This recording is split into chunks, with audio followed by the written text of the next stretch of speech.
welcome to the Mobile UX Marathon, a series of weekly webinars on how to improve your user experience and conversion rate on mobile web. Today's webinar is on CRO maturity model. Please share your questions with us on the UX Marathon website and later dial into the live stream to see those questions answered. The website also has more information about upcoming live streams, resources, and all of the decks that are presented. The link is in the video description below. Before I begin, I'd like to introduce myself. Hello, my name is Louise. I work in the mobile UX team based in Dublin. I work with our largest customers in EMEA across all different verticals, including travel, finance, retail, gaming, and so on. I have a background in UX, analytics, and CRO. So really quickly, I'm just going to run through the agenda for today. So what is conversion rate optimization? A lot of you probably know this. More importantly, what CRO is not, and what a CRO maturity model is. Before we begin, if you were to rate your business from 1 to 4 and how mature they are with regards to CRO, what would they be? So no one's going to see your answer, just be honest with yourself. 1 is the least mature, and 4 being the most mature. Where do you feel your business sits? So what is conversion rate optimization? I'm pretty sure everyone's going to know what this is, but we're going to run through a really quick definition just to be sure. So conversion rate optimization is the process of testing what works for your customers with the help of your customers. Here's an overview of what a CRO process might look like. Of course, this is going to vary business to business, but in general, this is how it might look. What's important to note here is that after each round, you repeat the process. So the idea is that you're continuously working on CRO. It's a very repetitive process. What CRO is not. So I think it's really important to mention what is not CRO. I think an awful lot of people have misconceptions of what it actually is. First one would be CRO is not quick. CRO takes an awful lot of time and resources, and it's not something that can just be started tomorrow. If you're planning on investing more in CRO, which you definitely should, you need to know it's not quick and it takes time before you actually start to see results. CRO doesn't consist of a few activities here and there. I'm going to go into this in more detail in another webinar, but CRO is not consisting of doing a little bit of user testing here and a little bit of A/B testing there and sure, where's my results? There's an awful lot more that goes into CRO than that. There is no magic formula, unfortunately. CRO takes an awful lot of time for each company to figure out what works for you. And there are an awful lot of factors that feed into the success of CRO. And it's when all of these different factors come together, you're able to start to see positive results from your CRO activities. Copying another company's CRO strategy is not going to guarantee you the same results. The best formula for your company is going to take time to build up. So it's important that that's understood and expected. And this is where the maturity framework might be able to guide you a little bit more towards that process. And verticals matter. So what works for one retail business does not necessarily transfer over to a betting business. And then even businesses within the same verticals differ dramatically. So please do keep this in mind when you're reading different blogs and case studies around CRO and the success that these companies have had. Each company is unique and the results will vary depending. So what is the goal of CRO? So over the years, I've seen many companies do CRO really, really well. And they know their users' pain points. And in some cases, they have projects set up purely to focus on specific pain points. Typically, their CRO activities fit in with their overall development process. And the CRO teams feed into the product development so that the user knowledge that they're building up is actually being utilized by the product teams at the earliest stages. On the other hand, I see clients who are putting in an awful lot of effort into their CRO, but they just aren't seeing the results. And in order to secure the budget and get that buy-in, they really need to have an impact. So today, I really hope that I can help these companies see the gaps in their maturity and in their approach, and to see how they might be able to master it and improve it in order to get better and see those results. So what is a maturity model? I'm very proud of this slide. I made this 2 weeks ago. So a maturity model, a way of assessing the current status of your business in a particular area versus the ideal best case scenario. and that is based on specific factors. I'm going to go into this in a little bit more detail. Those factors in this scenario could be resources, knowledge, process, activities, even C-level mindset.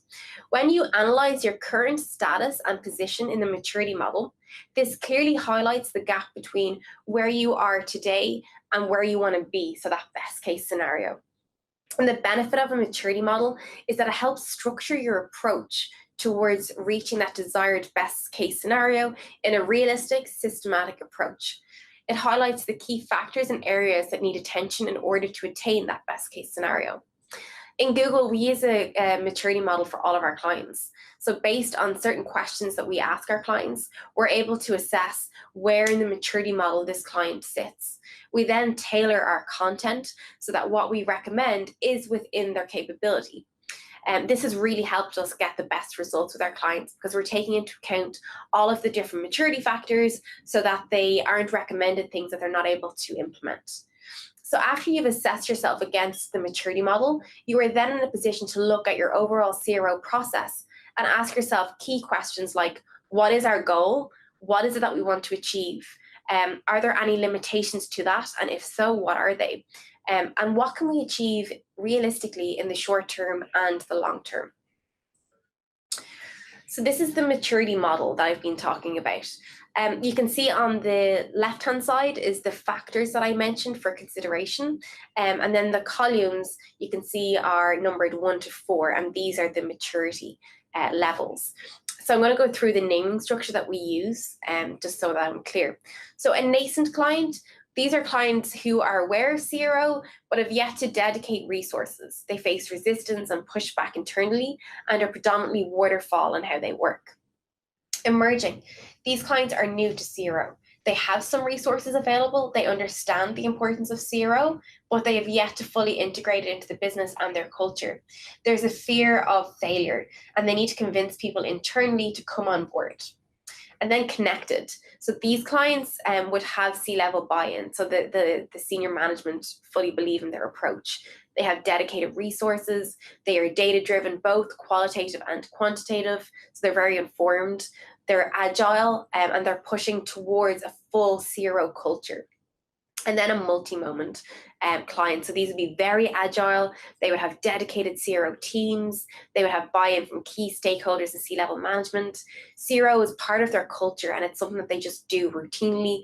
They do not fear making mistakes, and they pride themselves on taking risks. Sorry, just take a big water. So for a nascent client, let's go through some factors and see what makes them nascent. Maybe some of this is going to sound familiar to where you are. It's most likely that you're going to be a mix of certain maturity stages. So for example, you might be a bit of nascent and a bit of emerging, or a bit of emerging and a bit of connected. So please do keep this in mind. It's not black and white. This is just a guide to navigate in the complex world of CRO. So just take what applies to you. So in regards to resources, if you were nascent, they'd be very kind of ad hoc. No one's dedicated. It's very reactive. It's likely certain individuals are trying to push towards a CRO approach, but they're getting pushback. Knowledge, they rely on random team members. For example, marketing, they might know more around demographics, user types and personas and so on. For that reason, they might be the go-to person. With regards to processes, there's no real process in place. All of the work is very ad hoc. The existing process will be very waterfall. CRO is very agile, and so this can be very difficult for them. Insight methods. So activities are very random and unfamiliar, and they might struggle to interpret any results from activities that they've done because of a lack of knowledge. Strategy, there is no strategy, and this work really doesn't relate to the overall business strategy or focus. Tools, they'd have a lot of free tools, very, very basic tools. And then C-level mindset, it would be more traditional. They don't necessarily believe in this type of approach, and this is a super, super common problem that we actually come across. So I would say a lot of you can relate to this one. Okay, so if you're a nascent client and you are struggling with all of these factors, what I would say to you is to focus on one key area and master that. And if I was to pick one key area, it would be resources. So after a lack of resources is addressed, the following factors should actually all just fall into place. So the right resources bring the knowledge, which feeds into the process and the activities, and the resources really should be your core focus. If you struggle to get budget for those resources, I would suggest that you look externally and reach out to agencies and consultants who can come in and explain to your C-levels the long-term business impact of this type of investment. Or look for partnerships and look for people who can collaborate with you in order to prove the potential impact of this type of work. Or perhaps a combination of both resources and agencies might be able to help with this. So our next maturity stage would be emerging. So this is probably the most common one that we engage with on Google. It's very normal for emerging client to also be a little bit nascent and a little bit connected. So do keep that in mind. So let's just talk through some of the factors of an emerging client. So resources, they would tend to have one or very small number of people that are dedicated. With regards to knowledge, it'd be very basic and high level, and they could be missing key knowledge areas, and they might decide to engage with a third party to provide them with that knowledge or to help them upskill. With regards to process, there is no official process, but patterns may start to appear. Insight methods, they're trying their hand at different types of both qualitative and quantitative research. My colleague Mette is actually doing a webinar purely on A/B testing basics, and so I would advise that you work on that for more detail. Strategy, there is no strategy, but there is great potential, which is really important. With regards to tools, they have a few tools in place. They're starting to gather a little bit of data, and they're starting to identify the user pain points, which is most important. And then with regards to C-levels, C-levels are asking questions and they're wanting to learn a little bit more. They may start asking for high-level reports or top-level insights, but there is still that culture of fear that needs to be addressed. Okay, so if you were to identify as an emerging business, and this sounds familiar to you, what I recommend that you focus on is both resources and strategy. So we've spoke about resources already in the previous slide. So for strategy, what should you focus on? I would say that is building a roadmap. List all of the known user pain points. Provide all of the data that supports those pain points, again, both qualitative and quantitative. I'm going to have a webinar where I speak directly about this. I think it's the next series, so please look out for that one. We'll go into it in more detail. So what you want to do is you want to focus on high impact and quick wins. You then prioritize the pain points based on the impact. So for example, if we were to fix this pain point, should it have an impact on our business KPIs? If the answer is yes, then this pain point should be the priority and it should be the focus for all of your resources and your efforts. Now, a connected client. We would see a lot of our retail clients fall into this category. They're pretty good with regards to CRO. So in this case, with regards to resources, you'd have a team in place. You'd have the knowledge and the experience that's required. You'd have a process in place that is followed.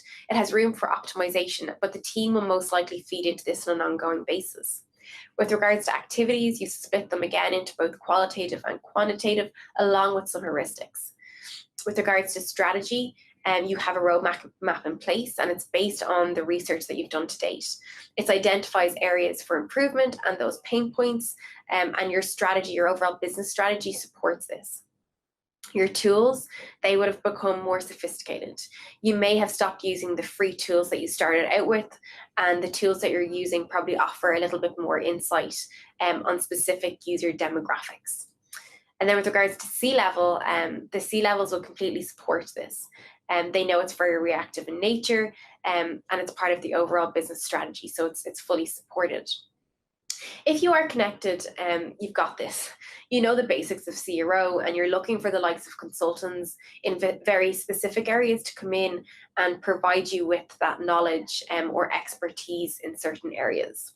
Saying that, I have met with connected clients before who do really struggle with the likes of culture or processes. So it's really hard to focus on an area for them. It really does depend on their CRO path and how they got to where they are today. If the likes of culture was never addressed at the very beginning when you were starting out on your CRO journey, what will likely happen is that when you get to a certain point in your maturity, you will hit a wall, so to speak. Those factors that weren't considered at the very early stages, that seemed irrelevant at the beginning, they now become your biggest obstacle to overcome.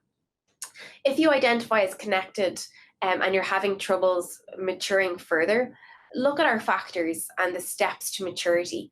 Were any of them skipped along the way?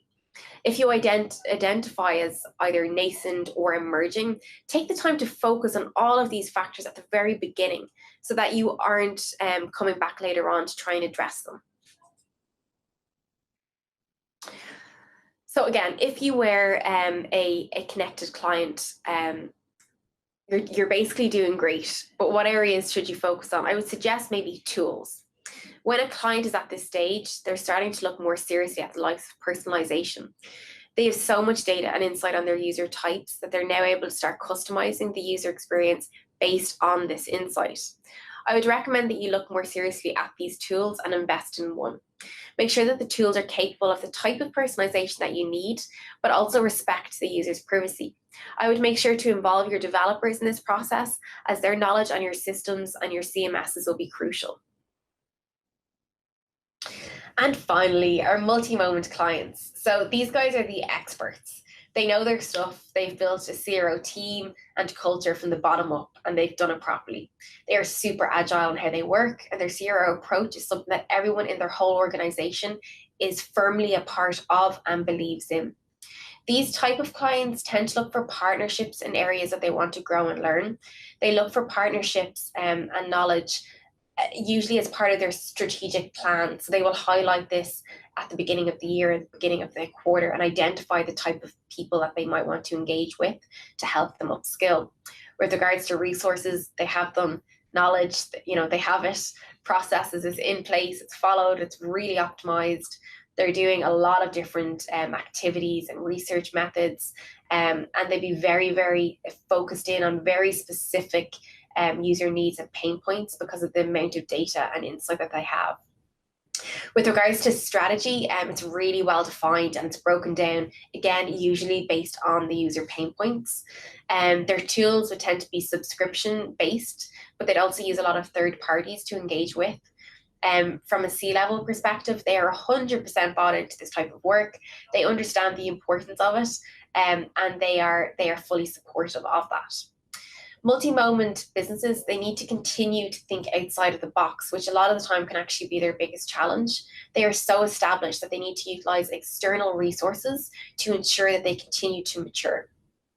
The kind of collaborations that we're doing with multi-moment clients is to partner up with them for specific events. So we tend to provide them with a different point of view, or we bring in experts to speak on and advise on different areas or topics or technology and so on. And that's the type of thing that they will look at as part of their strategic planning.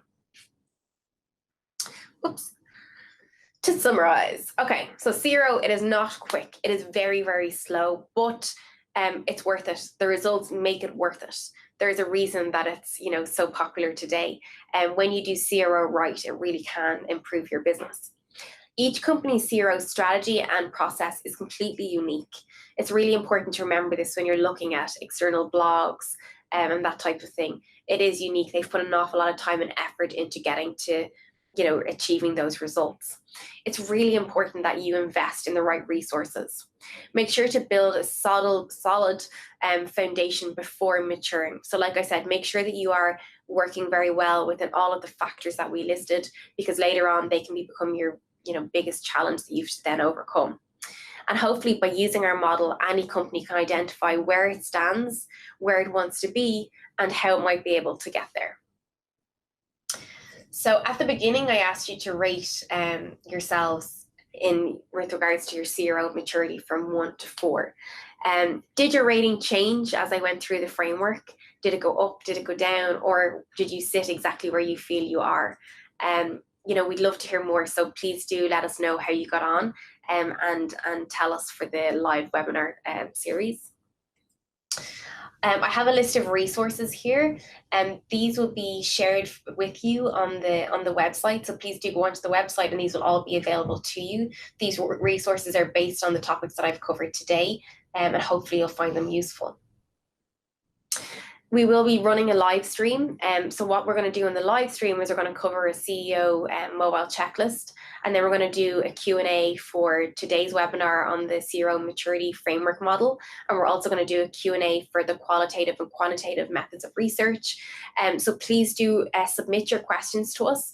And what we're going to do is we're going to bring in the relevant experts so that we can make sure that your questions are addressed and that you're getting the most out of this series. So I can't emphasize enough how much we really want to hear your questions and your comments on this series.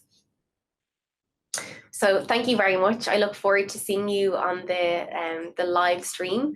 And please do, again, don't forget to submit your questions. I hope you found today useful. Thank you.